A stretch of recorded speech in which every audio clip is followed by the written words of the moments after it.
গাজা বা আফগানিস্তানের যুদ্ধবিধ্বস্ত এলাকায় ধ্বংসযজ্ঞের দৃশ্য দেখে একসময় আমেরিকানদের একটি অংশ আত্মতৃপ্তিতে ভুগত। তারা এসব সংকটকে তাদের সামরিক সাফল্যের প্রতিফলন হিসেবে দেখত। তবে আজ সেই আমেরিকানরাই নিজেদের শহর পুড়তে দেখে স্তম্ভিত। লস অ্যাঞ্জেলেসের দাবানল যেন একটি বাস্তবিক প্রতিচ্ছবি, যা যুদ্ধবিধ্বস্ত এলাকার ধ্বংসযজ্ঞের সঙ্গে তুলনা করা যায়।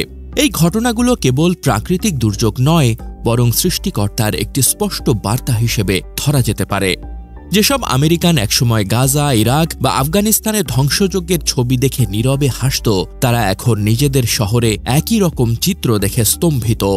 গাজা দীর্ঘদিন ধরে আমেরিকান সমর্থনে পরিচালিত হামলার শিকার, ঘরবাড়ি ধ্বংস, অসংখ্য প্রাণহানি ও একটি মানবিক সংকটের সৃষ্টি করেছে।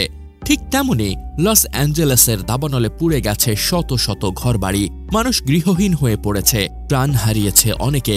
গাজার আর্তনাদ যেন আজ লস অ্যাঞ্জেলেসের ধ্বংসস্তূপে প্রতিধ্বনিত হচ্ছে।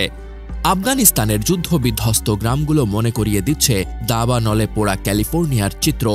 অনেকের মতে আমেরিকা যখন গাজা ও আফগানিস্তানের মানুষদের ধ্বংসযজ্ঞে ফেলে আনন্দিত ছিল, তখন আজ প্রকৃতি যেন সেই ধ্বংস তাদের সামনে নিয়ে এসেছে। আমরা সবকিছু নিয়ন্ত্রণ করতে পারি, এই আত্মবিশ্বাসে ভর করা আমেরিকা আজ অসহায়। প্রযুক্তি, অর্থ এবং সামরিক শক্তি দিয়ে সবকিছু জয় করা যায় না। জানা যায়, বিশ্বজুড়ে সামরিক শক্তির প্রদর্শন ও ধ্বংসযজ্ঞে মত্ত ছিল আমেরিকা। আফগানিস্তান, ইরাক ও গাজার মতো দেশগুলোতে একের পর এক হামলা চালিয়ে তারা যুদ্ধবিধ্বস্ত অঞ্চল তৈরি করেছে। এই তাণ্ডবের ফলাফল যে কোনো সময় ইতিহাসে একটি করুণ অধ্যায় হিসেবে লেখা থাকবে। তবে আজ সেই আমেরিকাই লস অ্যাঞ্জেলেসের ভয়াবহ দাবানলে নিজ শহরকে ধ্বংস হতে দেখে স্তম্ভিত। মার্কিন প্রেসিডেন্ট জো বাইডেন, যিনি লস অ্যাঞ্জেলেসের দাবানলকে যুদ্ধের দৃশ্য এবং বোমা ফেলা যুদ্ধক্ষেত্রের দৃশ্য হিসেবে অভিহিত করেছেন, কিন্তু এই একই প্রেসিডেন্ট যিনি গাজায় বোমা হামলা চালাতে ইসরায়েলকে বিলিয়ন বিলিয়ন ডলার সহায়তা দিয়েছিলেন, আজ নিজ শহরের ধ্বংসযজ্ঞের মুখোমুখি। গাজার মানুষের কষ্ট, তাদের ঘরবাড়ি ধ্বংস, অসংখ্য প্রাণহানি, আর্তনাদ, এগুলো সব বাইডেনের সমর্থনে পরিচালিত হামলার ফলাফল। সেখানকার মানুষদের কষ্ট ছিল সীমাহীন। তারা শুধু আল্লাহর কাছে প্রার্থনা করেছিল, ধৈর্য ধারণ করেছিল।